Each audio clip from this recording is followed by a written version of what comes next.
Baik, selamat sore dokter. Perkenalkan nama saya Irma. Jadi di sini saya ingin melanjutkan soal yang akan saya bacakan, yaitu menjelaskan mengenai hubungan tindakan anestesi dengan COVID-19. Jadi di sini hubungan tindakan anestesi dengan COVID-19 ini mereka memiliki hubungan dikarenakan kebanyakan pasien dengan kebanyakan pasien COVID-19 memiliki gejala yaitu sulitnya bernafas dengan disertai dengan adanya demam, batuk, pilek, sakit kepala dan lain sebagainya. Sehingga bila terjadinya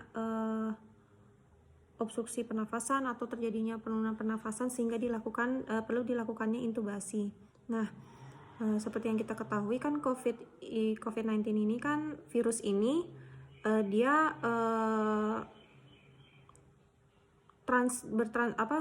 transmisinya via droplet sehingga saat dilakukannya intubasi itu atau airway management ini sangat beresiko untuk terjadinya penyebaran, sehingga untuk mengurangi penyebaran virus corona antar pasien dan ke tenaga medis lainnya yang berada di rumah sakit, perlu dilakukannya pencegahan, di mana yang pertama prinsip dari airway management COVID-19 ini yaitu SAS, safe, di mana aman untuk tenaga medis beserta pasien. Akurat, yaitu menghindari teknik yang berulang-ulang, dan swift, yaitu tidak terburu-buru dan tidak lambat atau delay.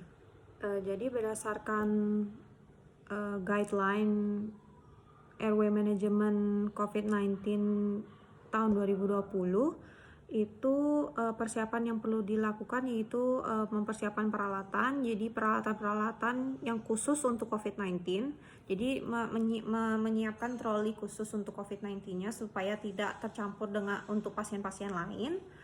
Selain itu juga dari jumlah tenaga medisnya, di mana pada guideline ini menyebutkan hanya dibutuhkan 3 tenaga medis untuk menangani pasien COVID-19 dalam satu ruangan, di mana tiga tenaga medisnya itu berupa tim leadernya atau yang memasang intubasinya, lalu asisten dan beserta yang bertanggung jawab dalam pemberian obat dan memonitoring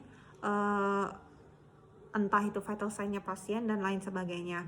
Dan diperlukan juga 1 tenaga yaitu runner, di mana runner ini dia berada di ruangan yang berbeda dengan 3 tenaga medis lainnya, karena kita tidak tahu kemungkinan apakah pasiennya membutuhkan obat atau peralatan yang lain, sehingga runner bertugas di luar ruangan.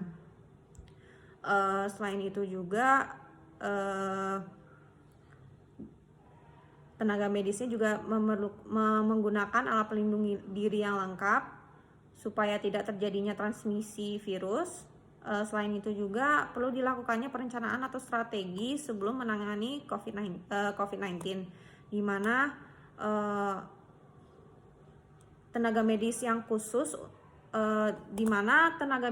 yang khusus ini mereka perlu melakukan simulasi atau latihan untuk bisa menangani pasien COVID-19 yang memerlukan intubasi itu dengan cepat dan sigap. Dan tetap yang paling penting adalah sebelum menggunakan alat pelindung diri, tenaga medis tetap menjaga higienitas pada tangan mereka, yaitu seperti biasa mencuci tangan terlebih dahulu sebelum dan sesudah kontak dengan pasien dengan suspek atau memang dengan COVID-19.